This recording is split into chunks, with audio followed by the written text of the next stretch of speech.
Meus queridos, por favor, abram suas Bíblias no Evangelho de Marcos, no capítulo 14.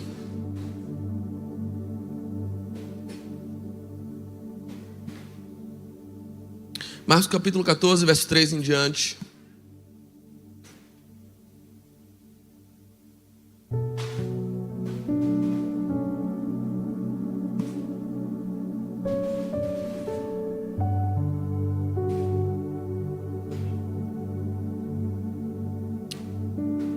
O texto diz assim, Marcos 14, 3. Estando Jesus em Betânia, reclinado à mesa, na casa de um homem conhecido como Simão, o leproso, aproximou-se dele certa mulher com um frasco de alabastro contendo um perfume muito caro, feito de nardo puro. Ela quebrou o frasco e derramou o perfume sobre a cabeça de Jesus. Alguns dos presentes começaram a dizer uns aos outros, indignados, por que esse desperdício de perfume? Ele poderia ser vendido por 300 denários. O dinheiro poderia ser dado aos pobres. Eles a repreendiam severamente. Deixem-na em paz, disse Jesus. Por que estão perturbando? Ela praticou uma boa ação para comigo. Pois os pobres vocês sempre terão com vocês e poderão ajudá-los sempre que o desejarem. Mas a mim vocês nem sempre terão. Ela fez o que pôde. Ela derramou o perfume sobre o meu corpo, anunciando antecipadamente, preparando para o meu sepultamento. Eu asseguro que onde quer que o evangelho for anunciado em todo o mundo, também o que ela fez será contado em sua memória. Que Deus nos abençoe na leitura de sua palavra. O texto ele traz inicialmente uma reflexão de acordo com a forma como ele termina. E essa reflexão é como eu gostaria de iniciar te provocando. Como você quer ser lembrado? O que você gostaria que falassem de você daqui a 50 anos? Se é que alguém vai lembrar que você existiu.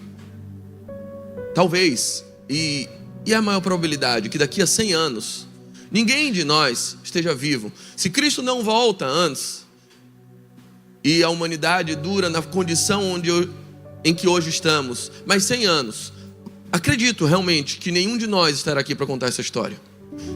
Mas é possível que alguns de nós ainda sejamos lembrados. Que o seu neto lembre de você, que seus filhos, que seus bisnetos lembrem de você. E tragam alguma recordação. E o que você gostaria que falassem de você? Como você tem pautado a sua vida? Que posturas você tem adotado? E que acredita que elas serão uma marca que você deixará no mundo? E essa é uma primeira reflexão que a gente faz de acordo com esse texto.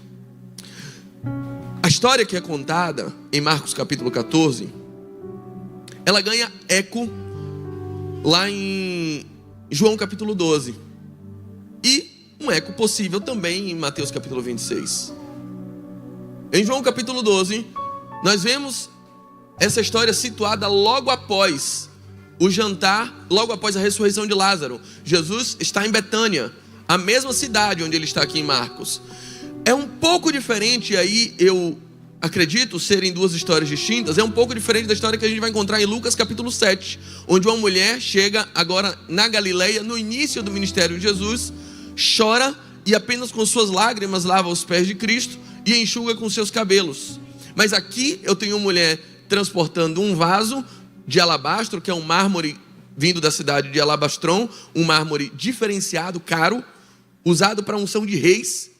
Aqui ela tem no seu frasco um perfume caríssimo, que aqui ele vai identificar como unguento ou como um nardo puro, que custava 300 dinheiros, e 300 dinheiros eram 300 dias de trabalho, aproximadamente 10 salários mínimos, coloquemos assim.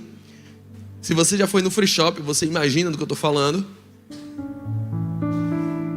Eu tenho um perfume que custa 10 salários mínimos, e ela transporta esse perfume, e no meio daquele jantar, o jantar na casa de um homem chamado Simão, o leproso. E aí um parêntese, ele provavelmente não era mais leproso, porque se ele fosse leproso, ele não poderia estar ali. Os leprosos, eles, uma vez identificados e diagnosticados pelo sacerdote enquanto tal, e no primeiro século, lepra era toda e qualquer doença de pele altamente contagiosa. Não era apenas a hanseníase, como assim chamamos hoje. As doenças de pele de extremo contágio eram chamadas de lepra. O leproso era todo aquele que era um perigo para o contágio da sua doença e não podia ficar no meio da população. Eles normalmente eram isolados à margem da sociedade, nas regiões limítrofes, perto da saída da cidade. Então, ele provavelmente é um ex-leproso. E o conteúdo, se a gente for inclusive ver os verbos no original, parece ser um jantar de honra e de gratidão, em agradecimento. Em João fica parecendo que é um jantar em louvor a Cristo pela ressurreição de Lázaro. Em Marcos fica parecendo que é um jantar de agradecimento por Jesus ter curado possivelmente esse homem ex-leproso. Mas o texto ainda o chama de o leproso. O jantar é na casa dele. E estando na casa dele, em um determinado momento, Maria, João a identifica como Maria. Maria é irmã de Marta, irmã de Lázaro. Maria chega e, transportando esse vaso caro de alabastro, desse mármore, quebra para João aos pés de Jesus, para Marcos na cabeça de Jesus. É questão de ênfase teológica. Muito provavelmente o perfume vem e derrama no corpo de Jesus. Ela está ungindo o corpo de Jesus, essa é a temática. E aqui, sim, ela enxuga os seus pés com os seus cabelos, segundo a narrativa de João. O certo é que aquele perfume inebria a casa. E sim, tem uma conotação bem relevante para o contexto social. Para vocês terem ideia, os cabelos no primeiro século, na cultura hebraica e na cultura grega, eram altamente sexualizados. Paulo, por exemplo, orienta em 1 Coríntios capítulo 11 que a mulher não orasse de cabeça descoberta e não usasse tranças para não serem confundidas com outro tipo de mulher. Não era legal a mulher andar com os cabelos esvoaçantes, soltos e com certos tipos de penteado que poderiam identificar ela de forma indevida na sociedade. Menos ainda, uma mulher pegar o cabelo e esfregar no pé de um homem. Aliás, pés na cultura judaica são eufemismos para intimidades. A gente vê, por exemplo, em Isaías capítulo 6, que diante da face de Deus, os anjos cobrem os seus rostos e cobrem os seus pés. A gente vê que Ruth, quando quer mostrar que Boaz é o seu remidor, ela agarra os seus pés para demonstrar um gesto de quero ser sua mulher. Em 2 Samuel capítulo 23, quando Saul foge de Davi, ele entra numa caverna, e algumas versões mais atuais das Bíblias vão dizer que ele estava querendo aliviar o seu ventre. Ele comeu um acarajé estragado e está fugindo de Davi por causa disso. Davi chega por trás, mas outras versões mais literais, e o que diz o texto literalmente, é que ele entrou para cobrir os seus pés. Pés são eufemismos para a intimidade dentro do hebraico. Então, olha o que está acontecendo, e isso é importante, entender esse contexto histórico, cultural, sociológico daquele momento. É importante você entender. A cena aqui é chocante. É uma cena que incomodou todo mundo que estava ali. Maria fazia aquilo com aquele perfume caríssimo, numa sociedade onde a pobreza alcançava 90% das pessoas, derramando, quebrando aos pés de Jesus, enxugando com seus cabelos e pegando no pé de um homem.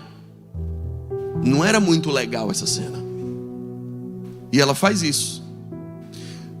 O cenário que ela faz isso é a cidade de Betânia. Betânia, o nome Betânia quer dizer casa da misericórdia, casa da pobreza, mas a casa onde há misericórdia.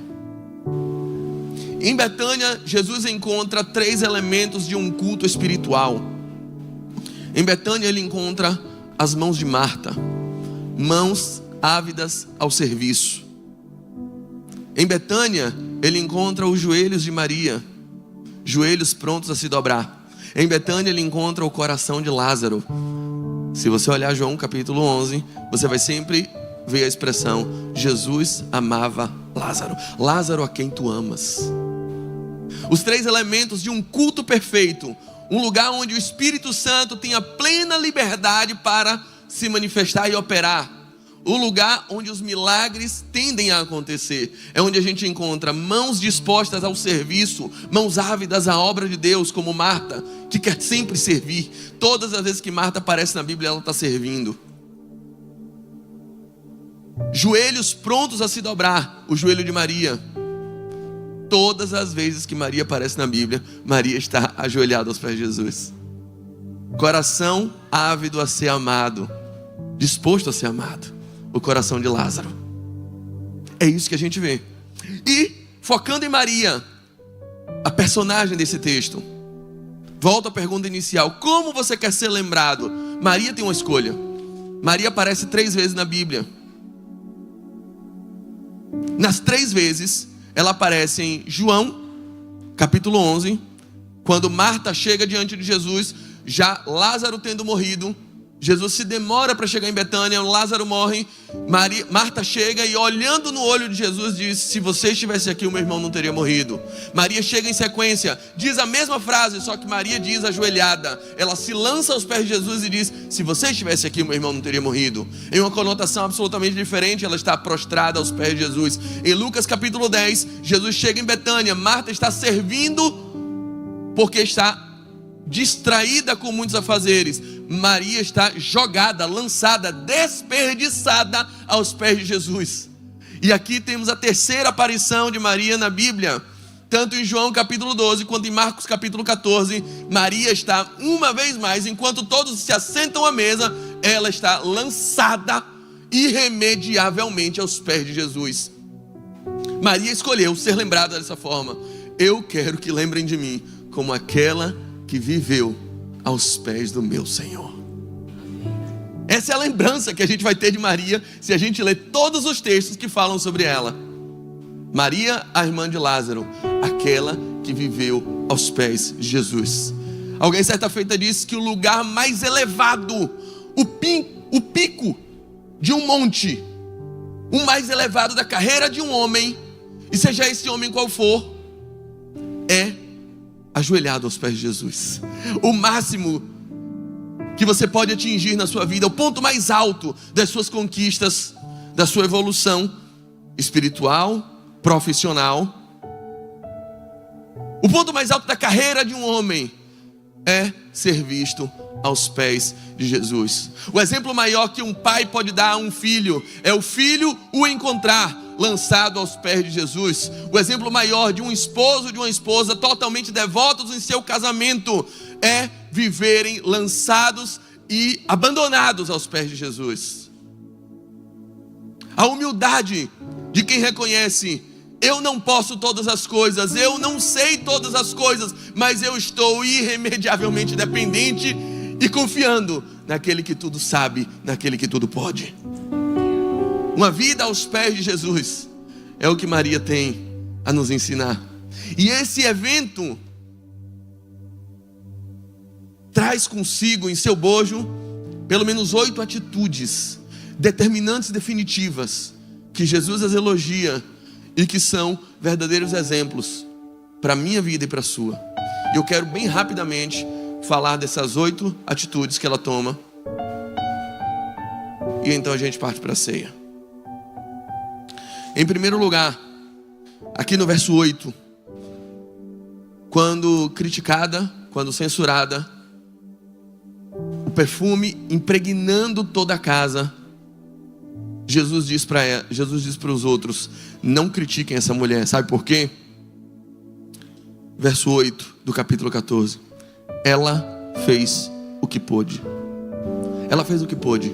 Em primeiro lugar, eu quero dizer para vocês, queridos, essa mulher era destacada na história porque ela fez o que pôde. E dentro da lógica do Evangelho de Jesus Cristo, se você pode, você deve. Jesus nunca vai cobrar de você coisas que Ele não te deu ferramentas para executar, mas aquilo que Ele colocou ao seu alcance, Ele espera que você execute. Ele espera que você entregue o seu melhor. Ela fez o que ela pôde. Ela fez o que ela... A grande pergunta que vem todos os dias para mim e para você, ao nos depararmos com esse texto, é perguntar: você está fazendo o que você pode? Por Cristo, por Deus, pela sua obra, pelo seu próximo, pela sua esposa, pelo seu filho. Você está fazendo realmente o que você pode? uma pergunta bem básica. Imagine a seguinte pirâmide: a pirâmide das prioridades. E aí eu vou colocar 3 fatores nessa pirâmide. Eu coloco família, eu coloco Deus, eu coloco trabalho. 3 pilares que são comuns à maioria de nós aqui: família, Deus, trabalho. E eu queria, por favor, que você colocasse em ordem de importância, do mais importante para o menos importante. Em primeiro lugar vem quem? Segundo lugar? Terceiro lugar? Excelente. Vocês estudaram, não é possível. Todo mundo sabendo. Agora eu queria dividir isso de acordo com a pirâmide do tempo. O tempo investido em cada um. Eu queria que você colocasse em ordem quanto tempo você gasta com cada um deles ao longo de 24 horas ou ao longo de uma semana. Em primeiro lugar? Em segundo lugar? Em terceiro lugar? Oxe, inverteu por quê? Oxe, que brincadeira sem graça é essa? Você faz o que pode? Quais são as nossas prioridades? O que de fato a gente está desenhando como história da nossa vida? Que tipo de biografia está sendo formada através das nossas prioridades? Jesus está dizendo, ó, ela fez o que ela podia, era o que ela tinha na mão. Querido, Jesus não vai lhe pedir nada que seja relativo a algo que você não tem na sua mão. Se Jesus te colocou num consultório, faça o que você pode naquele consultório. Ontem mesmo eu estava conversando com um irmão aqui da igreja, que está se vendo às voltas com os desafios, porque ele está trabalhando com pessoas de outra religião. Ele diz, poxa Saulo, eu não estou achando que o serviço que eu presto acaba glorificando o nome do Senhor, porque o que eles acabam anunciando, ele trabalha como um editor de marketing digital e tal, e aí a mensagem que eles levam não glorifica o nome de Deus. Então eu sinto que eu não estou trabalhando para a glória de Deus. Eu disse, mas meu querido, qual será a imagem que essa pessoa tem dos evangélicos? E olha a chance que você está tendo de prestar um serviço de excelência e mostrar que a sua natureza é simplesmente refletir a glória de Deus, ainda que você esteja simplesmente limpando um carro, apertando um parafuso. Faça com excelência, como se fosse para o próprio Deus. A parte da mensagem ele faz, a parte que você foi contratado, o serviço que você se propôs a prestar, preste sempre com excelência, faça o seu melhor. E nisso você vai estar manifestando que o Deus que você crê opera em sua vida, a ponto de você ter certeza e convicção de qual é a sua natureza. E não tem a ver sobre quem ele é, mas tem a ver sobre quem você é. Faça o seu melhor dentro do ambiente e daquilo que Deus lhe colocou. Ela fez o que ela pôde. E em segundo lugar, ela fez não o que ela pôde apenas, mas ela fez o seu melhor. No verso 3 está dito claramente, olha como ele descreve. Ela aproximou-se com um frasco de alabastro contendo um perfume muito caro, feito de nardo puro. Há uma ênfase sobre a qualidade do perfume. E ela não simplesmente pegou. Gente, se você já teve um perfume caro uma vez na sua vida, você sabe como é que usa perfume caro. É aquela pingadinha no dedo que vai para o corpo inteiro. Ela pegou o melhor que ela tinha. Eu acho que não vale muito a gente gastar tempo especulando qual era a finalidade daquele perfume. Se ela estava guardando para o casamento, se ela estava guardando para usar com outros homens, não dá para saber. Mas era o melhor que ela tinha. Era o que ela tinha de mais especial naquele dia. E ela faz isso aos pés de Jesus. E essa é a grande diferença. Por exemplo, quando a gente coteja o sacrifício de Caim e o sacrifício de Abel na Bíblia. A Bíblia diz que Deus rejeitou Caim e sua oferta. Deus aceitou Abel e sua oferta. Não porque a oferta de um era gado e a oferta do outro era cereal. Até porque a própria lei de Deus permitia que houvesse oferta de cereais. Deus também aceitava fruta, não era um problema isso. Não é o que eles entregaram, mas a qualidade do que cada um entregou. Enquanto a Bíblia diz que Caim deu uma oferta para Deus, a Bíblia diz que Abel deu o melhor e a primícia dos melhores animais que criava. Caim entrega as sobras, Abel entrega o seu melhor. O que você tem entregue a Deus? A sobra do seu tempo? A sobra da sua energia? Ou a primeira porção, a mais importante?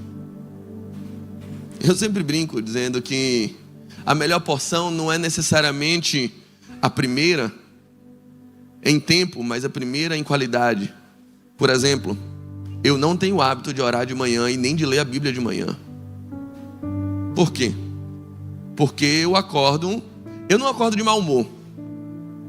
Eu não acordo de bom humor. Eu acordo sem humor.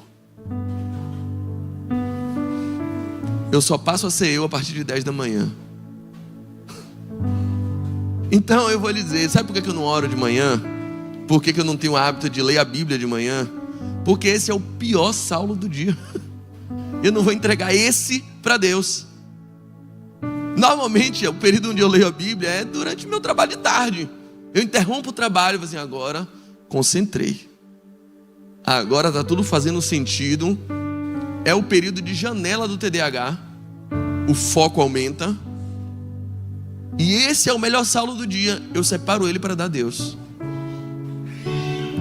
para concentrar, para fazer sentido a leitura, para a minha oração não ser aquela oração automatizada que daqui a pouco você nem percebe que está orando, e quando se dá conta, você está pedindo a Deus para abençoar o laço do passarinheiro. É dessa oração que eu estou fugindo, para que Deus não fique com a pior parte. A melhor parte é dele. O foco do relacionamento é entregar o melhor que eu tenho no meu dia. Você dá o seu melhor para Deus? Você usa a melhor versão de você para entregar a Deus? Ou ele fica com a sobra do seu tempo, a sobra da sua energia, a sobra da sua vida, a sobra do seu propósito? Depois que você faz tudo que é importante, agora vamos ver se Deus ainda está aí? Dá uma ligada, manda um zap para ele.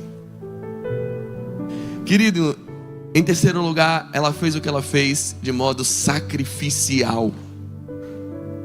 Como eu disse para você, ela não melou o dedinho e passou, Jesus está cheiroso.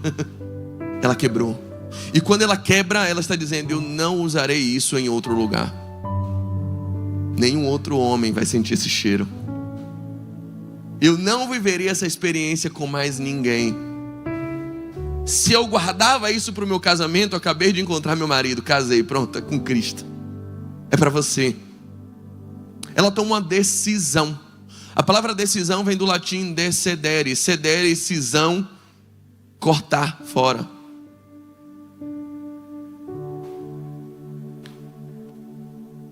Quem acompanha os cultos aqui na Lírio sabe, a nossa pregação não é moralista. Mas a gente tem que entender que a nossa pregação também não é autorizativo para o pecado. Não é autorizativo para uma vida deliberadamente promíscua. Não é autorizativo para uma vida de flerte com o pecado, de flerte com a imoralidade. A gente prega liberdade em Cristo e não libertinagem com o mundo. A gente crê nisso. Crê no poder de Deus que transforma vidas. E a gente crê piamente que amizade com Deus é inimizade com o mundo. E acredite, o seu coração tem 4 válvulas, 2 aurículos, 2 ventrículos, mas ele só tem um trono. Se Jesus não sentar no trono do seu coração e não ocupar o primeiro lugar, ele não passa de uma fábula na tua vida. Os crentes nominais são a realidade no Brasil hoje. Pessoas que frequentam a igreja, pessoas que estão convertidas em suas obras, mas não estão convencidas em seu coração do pecado, da justiça e do juízo. Mas eu vou lhe dizer, querido, vir à igreja, estar numa igreja não te transforma num crente, assim como ir ao McDonald's não te transforma num hambúrguer. Amém? Não é apenas o lugar. É preciso fazer decisões. É preciso renunciar tudo aquilo que é incompatível com Cristo na sua vida. Eu não creio no evangelho sem renúncia. Eu não creio que o evangelho é só renúncia. Pelo contrário, eu creio que o evangelho é ganho.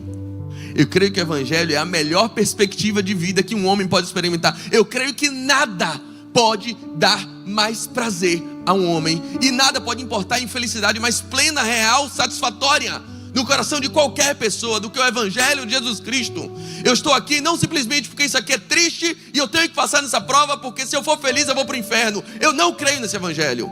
Eu creio no evangelho que é paz, justiça e alegria do Espírito Santo. Eu creio no evangelho que enche o nosso coração de prazer e que nos satisfaz como nenhum outro passatempo no mundo pode jamais satisfazer o seu coração.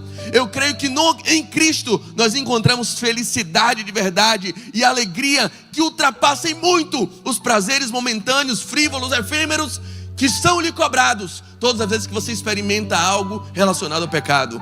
Eu creio piamente, poderosamente, é a coisa que eu mais creio na minha vida, que eu estou na igreja, que eu estou em Jesus Cristo, que eu entreguei a minha vida a Ele para ser feliz, sim.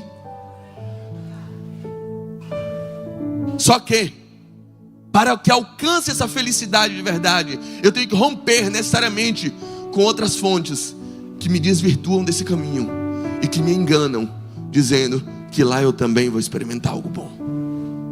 Não se engane. Tudo que Satanás lhe oferece, ele cobra, e o preço é caro. O salário do pecado é a morte, mas Cristo veio para que tenhamos vida, e vida em abundância, e vida gratuita, e vida pela graça, porque o preço já foi pago por Ele na cruz do Calvário. É para isso que estamos em Cristo. E desculpa, não há como estar em Cristo sem renúncias, sem uma entrega sacrificial. Aquela mulher fez isso sacrificialmente. Ela quebrou, ela não guardou para amanhã. Ela diz: eu estou derramada aos pés de Jesus. Nenhum outro homem vai sentir esse cheiro de novo. É para Cristo. Em quinto lugar, ela fez só para agradar Jesus. Ela não foi barganhar, ela não foi buscar aquilo para receber um perfume ainda mais caro. Ela foi com a convicção daquilo que ela já tinha. Ela foi para agradar Jesus, e só para agradá-lo.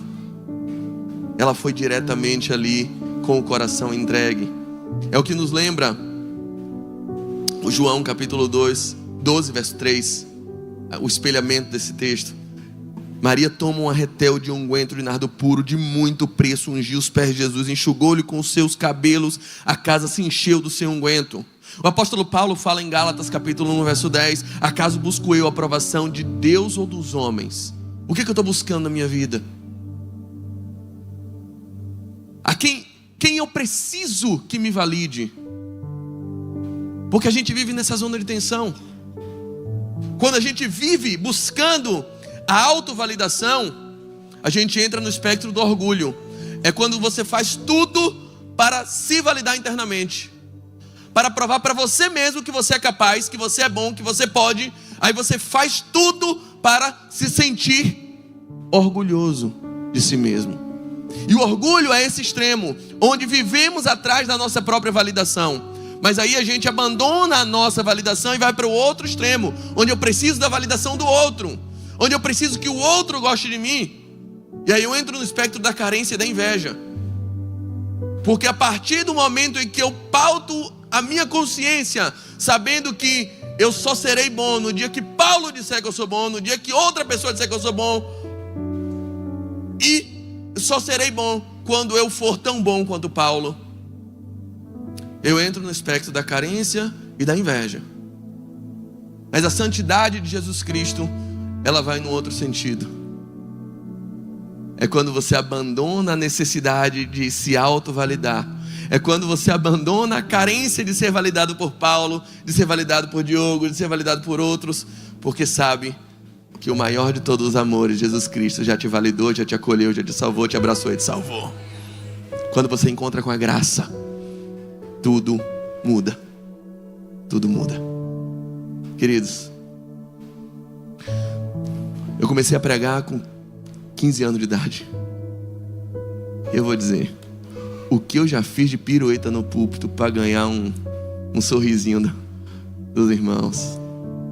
O tanto de bobagem, de besteira que eu já falei, porque eu sabia que se eu falasse, aquela igreja específica gosta de ouvir, e aquelas pessoas iriam chorar, e iam ganhar um elogio, e iam dizer: nossa, irmão Saulo, que bênção. O tanto que eu já corri atrás de validação de pessoas em tudo que eu fazia. Mas eu vou dizer, bem longe de ter alcançado a perfeição, mas uma coisa eu descobri a graça. Se hoje eu voltar para casa e ninguém aqui gostar da pregação e ninguém gostar de mim, eu volto para casa do mesmo jeito, porque eu sei que o maior de todos os amores já me aceitou. Cristo já me validou. Isso muda tudo. A santidade é um paradigma seguro para você poder andar. Ela fez o que ela fez só para agradar Jesus. Para agradar Jesus, ela desagradou Judas, ela desagradou Pedro, ela desagradou Tiago no barquinho, ela desagradou todo mundo. Mas Jesus se levantou em defesa dela. Jesus olhou e disse: ela me fez uma boa ação. Não critiquem não. Ela fez o certo. Ela ganhou um monte de hater. Ela ganhou um monte de odiador gratuito. Mas Jesus validou o que ela fez. Se Jesus está validando seus planos, se Jesus está validando seus propósitos, se Jesus está validando suas decisões, pode dormir tranquilo. Você não precisa de mais nada. Você já tem o segredo da felicidade plena. Você já pode colocar sua cabecinha no travesseiro e dizer: Senhor, louvado seja Deus por esse dia. É melhor obedecer a Deus do que os homens. Acaso eu busco a aprovação de homens e não a de Deus? Porque se eu estou tentando agradar a Deus, se eu estou tentando agradar homens, eu não seria servo de Cristo. É o que Paulo vai dizer em Gálatas 1:10. Sexto lugar, caminhando para encerrar, ela fez a pessoa certa. Verso 6, a gente vai ver, depois de ela receber críticas pesadas e Judas se levantar dizendo assim: tinha tanto pobre para ela ajudar. Por que ela não fez isso para os pobres? Por que ela não fez isso para outras pessoas necessitadas? E aí Jesus se levanta e diz assim: deixem-na em paz. Ela praticou uma boa ação para comigo. Ela fez a pessoa certa. A pergunta: a gente não deve ajudar pobres? Claro que deve. Por muito tempo o evangelho aqui no Brasil cometeu o erro grotesco que é riscar a palavra pobre da Bíblia, como se o crente ele não tivesse nenhum dever social, como se a igreja não tivesse responsabilidades com o bairro, com a cidade. Por muito tempo nós nos omitimos e agimos de forma absolutamente quase que gnóstica, dizendo só o espiritual que importa. E largamos o pobre com fome na frente da igreja. E largamos as nossas responsabilidades transformadoras no ambiente onde Jesus Cristo nos inseriu. Mas a gente também não pode resumir o evangelho a apenas uma horizontalidade que não decorre de uma experiência concreta com Cristo. Por que nós ajudamos o pobre? Veja, eu quero dizer para você que boa parte das melhores ações que você faz não passam de motivações egoístas. A maioria das vezes, vá por mim, a gente ajuda a pessoa no semáforo, não é pelo real desejo de transformar a vida dela, é para você chegar em casa e conseguir dormir. É pelo bem da sua consciência. É para que você possa dizer: ufa, hoje eu cumpri minha parte. É para que você não perca seu sono, é para que você não perca a sua paz. Judas está dizendo: pude ajudar os pobres. Jesus está dizendo: os pobres vocês têm o tempo todo. Pode ajudar amanhã também, Judas. Fique tranquilo. Só que essa mulher entendeu que qualquer ajuda que você der para qualquer pessoa, qualquer ato que você faça pelo seu próximo, qualquer esmola, qualquer ato de benevolência que você faça por outra pessoa, precisa necessariamente decorrer de uma experiência íntima comigo, para entender Qual o sentido real e qual a finalidade principal daquela ajuda? Por que que nós ajudamos? Por que que eu perdoo o meu pai?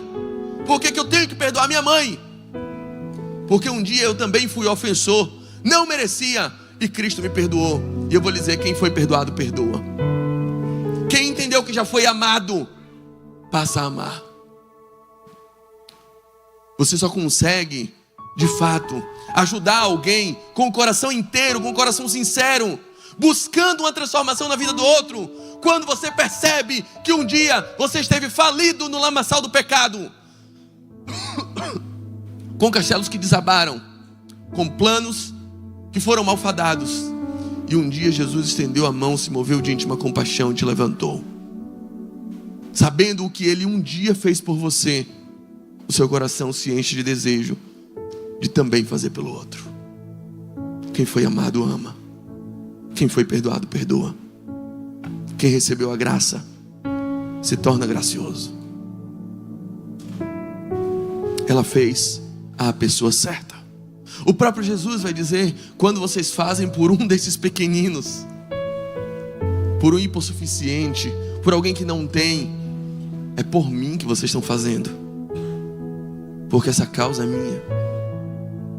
Mas antes de fazer por alguém, você precisa descobrir que um dia você foi esse mendigo à beira do caminho, e Jesus estendeu a mão para você.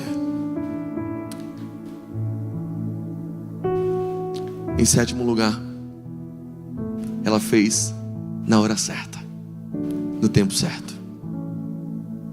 Perceba que em Lucas capítulo 24, verso 5, Jesus já morreu, foi sepultado, já ressuscitou. As mulheres chegam no sepulcro e querem trazer perfume para ungir o corpo de Jesus. Quando elas chegam lá para ungir o corpo de Jesus com perfume, tem um anjo, a pedra está revolvida. O anjo aparece e diz assim: por que você está aqui procurando um vivo entre os mortos? Ah, eu vim ungir o corpo de Jesus. Ele dizendo: não dá mais tempo, ele não está mais aqui. As mulheres buscaram ungir o corpo de Jesus fora do tempo. Aquela mulher fez na hora certa, e Jesus diz: ela antecipou a minha sepultura, ela ungiu meu corpo hoje, porque amanhã pode não dar tempo. Queridos, tem uma historinha na Bíblia de Davi com seu filho Absalão. Davi vê o seu filho Amnon violentar a sua filha Tamar, não faz nada.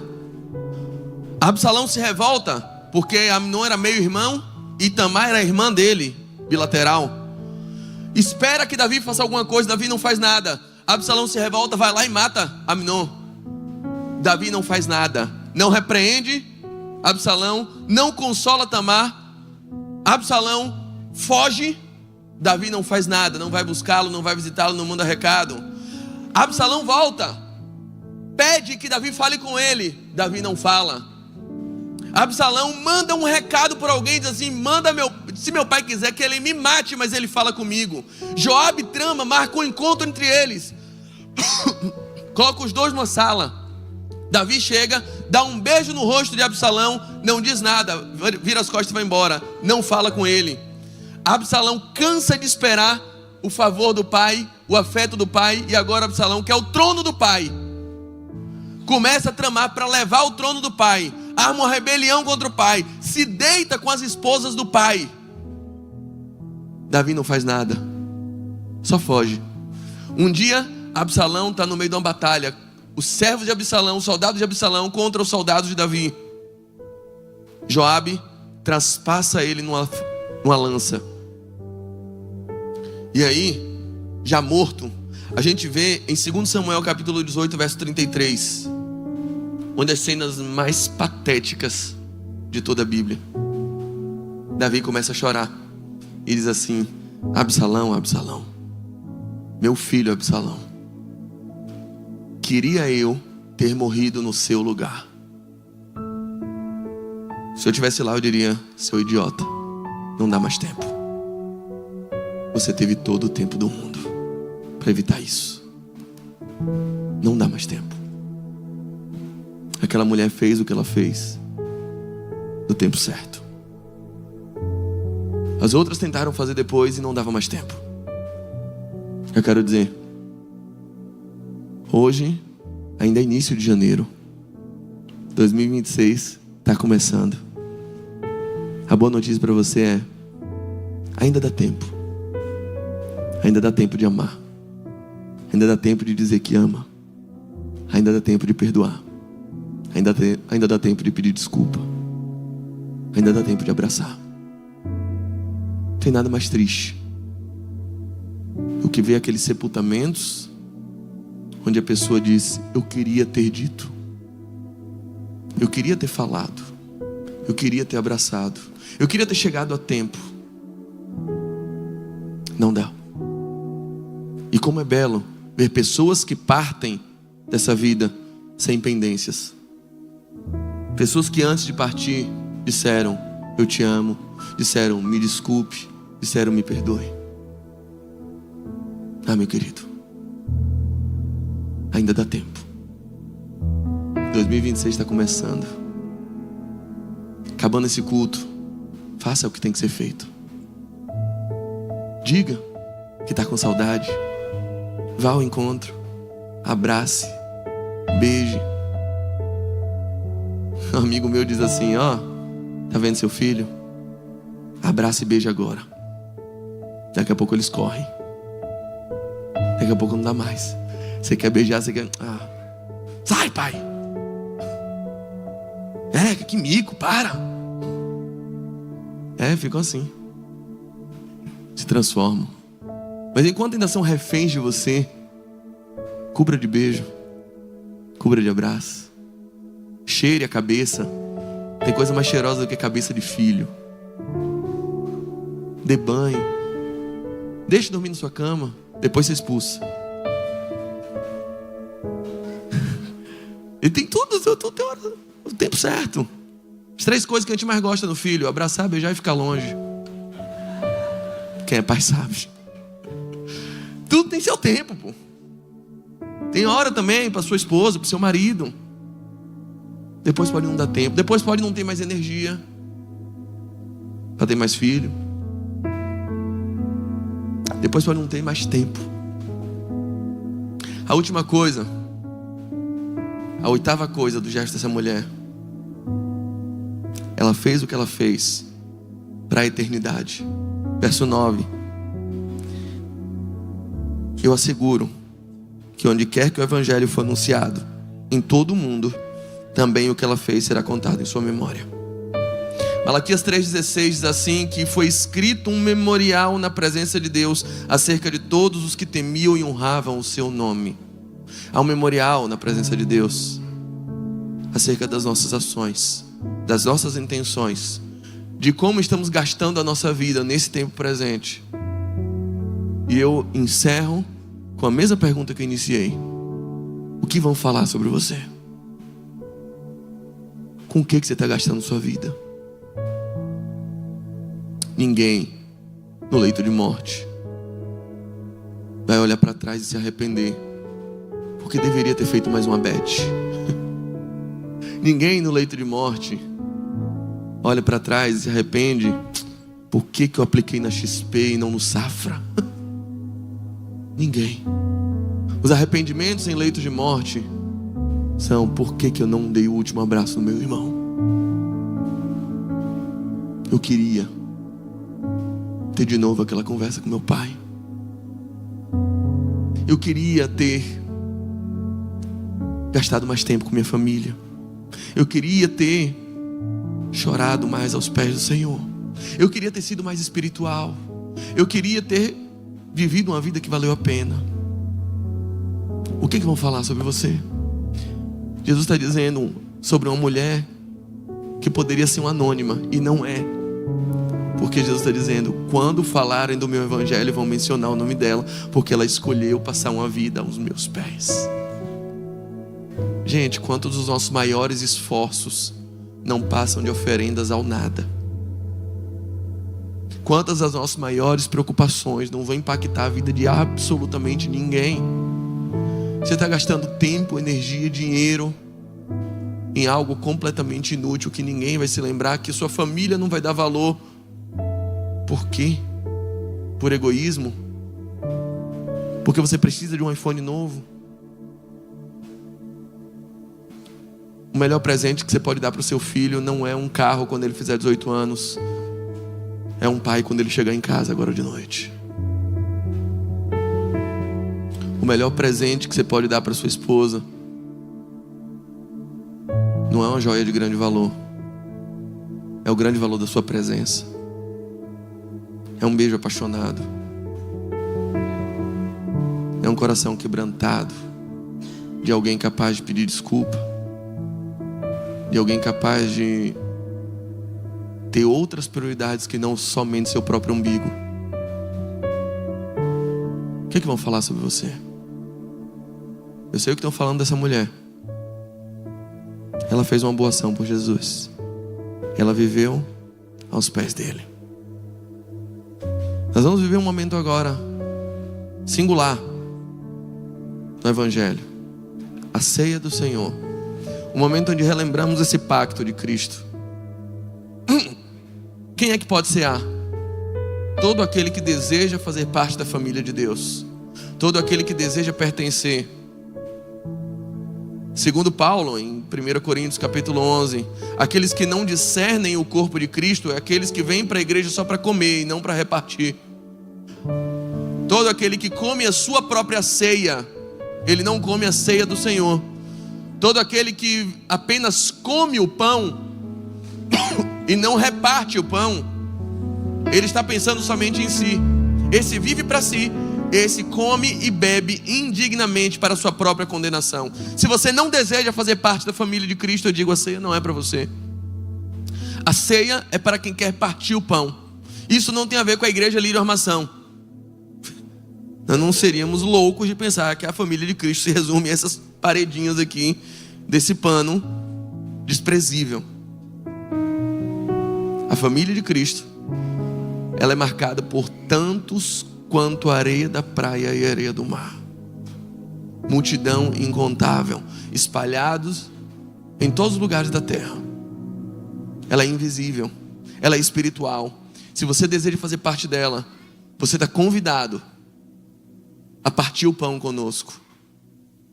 E quando você parte o pão conosco, ele deixa de ser só seu, ele deixa de ser só meu, ele vira nosso. É assim a oração do Pai Nosso.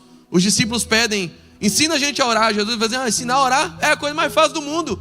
É só você aprender a conjugar todos os verbos e a colocar tudo no plural. Pronto, acabou. Aprendeu a orar. Vai dizer: só isso? Só isso, meu pai? Não, meu pai não.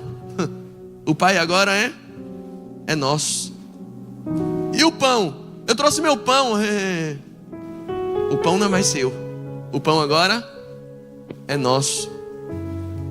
Sim, mas se o pão for nosso, como é que eu vou pagar a minha dívida? Aí ele diz: as dívidas não são só suas agora, as dívidas são: perdoai as nossas dívidas. É tudo no plural. Viver corpo de Cristo, viver igreja de Cristo, é isso. É aprender a viver no plural. Se você quer viver no plural, se você quiser ter alguém orando por você, se você quiser assumir o compromisso de orar por alguém, se você quiser assumir o compromisso de se preocupar com outras coisas que não seu próprio ego, você está convidado à ceia. Se você já pegou os elementos, ou se você não quer participar por algum motivo, mas já passou por aí, as pessoas, nossos queridos irmãos estão servindo, fique de pé. Nós vamos cantar um louvor. E após o louvor nós vamos participar do pão e do vinho. Por meio do pão, Jesus diz: esse é o meu corpo partido por vós. Comer do pão é um pacto que você faz com o corpo de Cristo, com o seu irmão, com a pessoa que está do seu lado. Comer do pão é olhar para o irmão, essa pessoa que você não conhece, que está atrás de você, na sua frente, do seu lado, e dizer: eu te aceito como parte da minha família. Toda vez que você come do pão, você está dizendo isso: eu aceito o meu irmão. E quando você bebe do cálice, do suco da uva, Jesus diz: esse cálice é um novo testamento, é um novo acordo do meu sangue.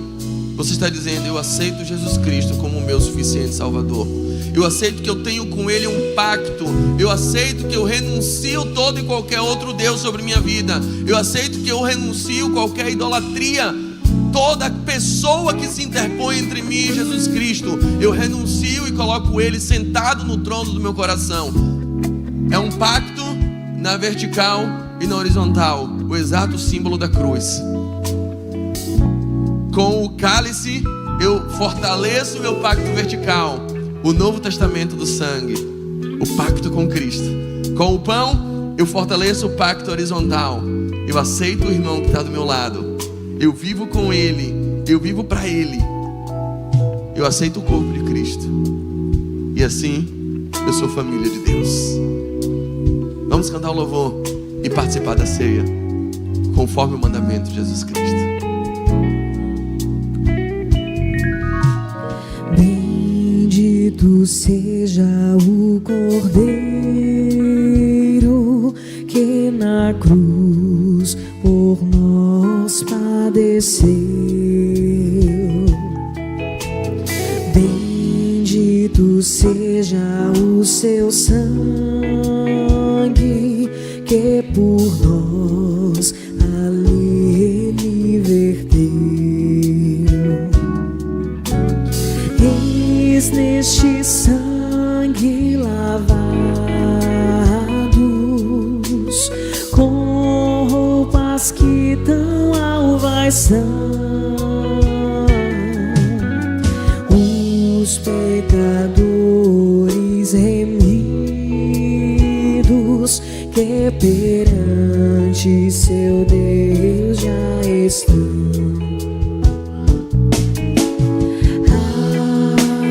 Alvo mais que a neve,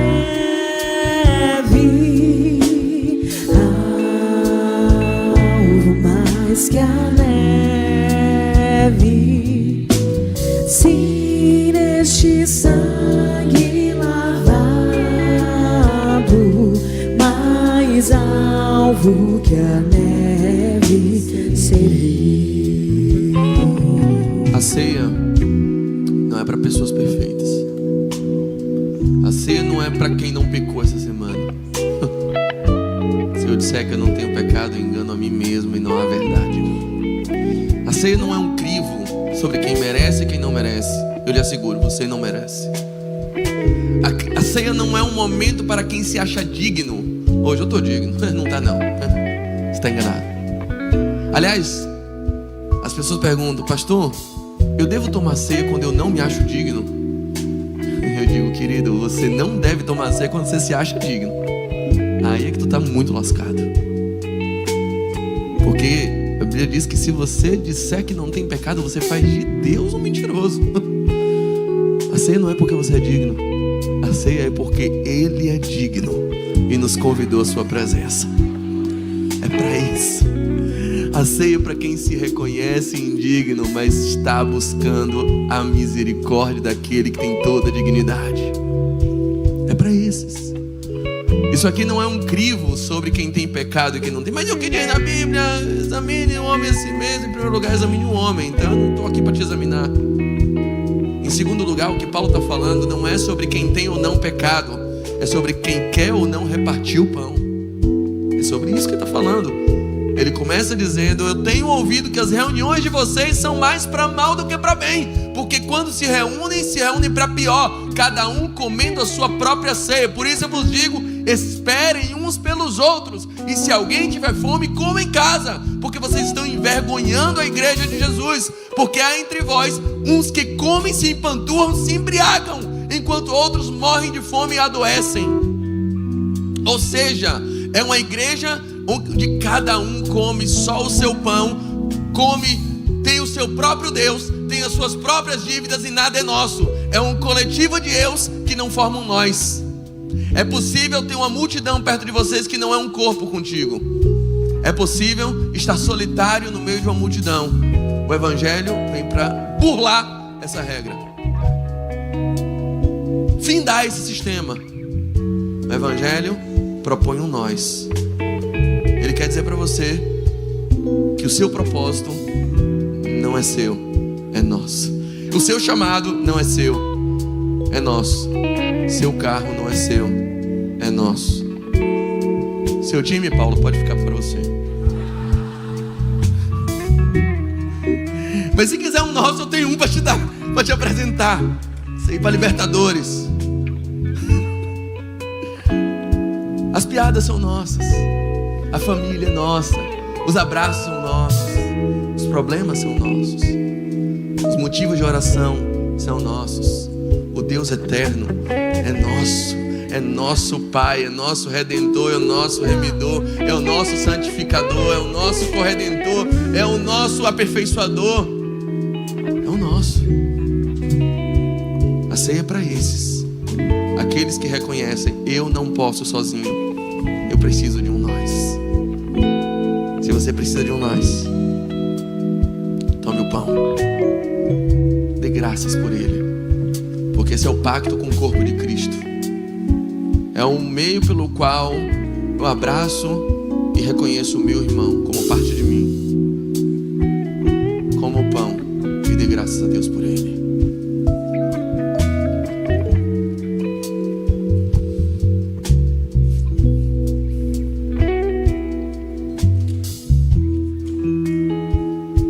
Semelhantemente, depois de cear, tomou o cálice, deu graças. E o cálice é justamente para quem tem pecado, porque o sangue de Jesus vem nos purificar deles. Jesus não veio para os sãos, ele veio para os doentes. E aqui nós nos lembramos do sacrifício dele, do pacto dele, do gesto dele. E tomando e bebendo desse cálice, você já pode fazer isso. Se você quiser, já pode beber, dando graça a Deus e entendendo o significado. Jesus verteu o seu sangue na cruz para que eu não tivesse mais dívida nenhuma com ele, para que eu não fosse aprovado e valorado pelo meu mérito, para que eu não tivesse que avaliar antes de tomar a ceia se eu mereço ou se eu não mereço. Eu já sei, eu não mereço, eu estou tomando porque ele merece e conquistou isso aqui por mim na cruz. A ceia é isso, não é avaliar se você está digno, se você está indigno, se você pode, se não pode, se você merece, se não merece. Ninguém é digno de comer um pedaço da coxa de Cristo. Ninguém merece. O único merecedor era Jesus Cristo, que triunfou por mim e me deu acesso por um novo e vivo caminho. Pelo sangue de Cristo nós podemos cear, pelo sangue de Cristo nós podemos entrar no reino, pelo sangue de Cristo nós podemos ser felizes, pelo sangue de Cristo podemos perdoar, pelo sangue de Cristo podemos sorrir, pelo sangue de Cristo podemos ter a presença do Espírito Santo em nosso coração. Louvado seja ele por isso.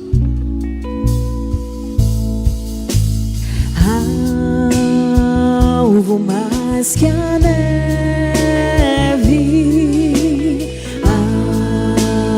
alvo mais que a neve, se neste sangue lavado, mais alvo que a neve serei. Mais uma vez, declare: alvo mais alvo que a neve. Ainda que seus pecados sejam como carmesim, o Senhor pode os tornar como a branca lã.